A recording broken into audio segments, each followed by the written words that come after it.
if you're going to evaluate an economy, you have to trust the central banker.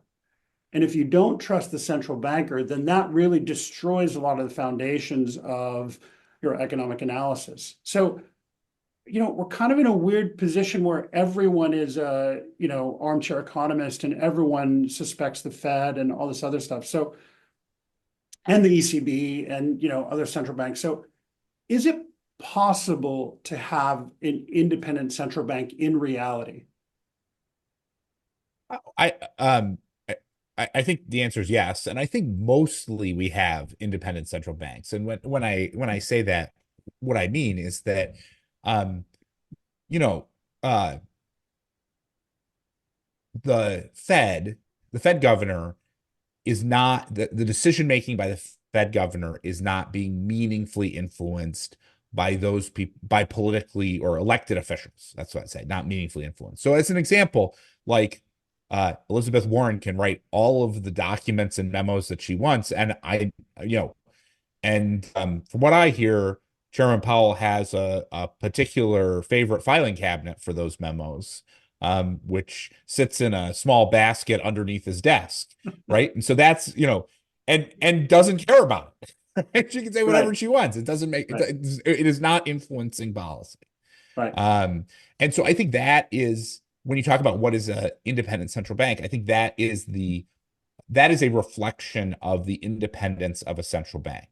right, And so, and I have not seen meaningful evidence to the contrary that the way in which the ECB or the Bank of England or the Fed or the RBA is operating is inconsistent with that view that they're operating with their own decision making. I think people get confused that we might disagree with the way in with the decisions that they are making, right, right?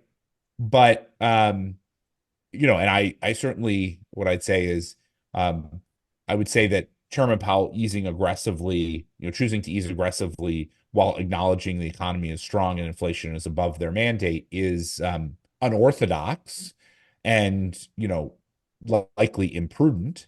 Um, I don't believe it's a it doesn't.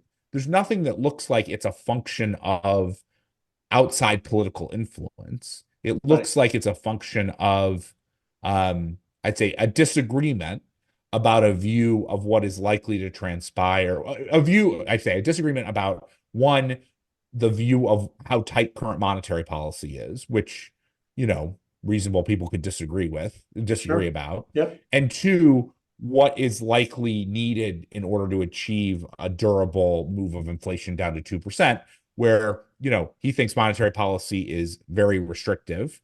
I don't. And, different people can see that differently. And where he thinks that measured inflation is going to go down to 2% ahead. And I see a lot more risks related to that ahead. And so, those are just disagreements about how we see the world playing out, which doesn't mean that it's politically influenced. It just means that you can have disagreement about the macroeconomic dynamics.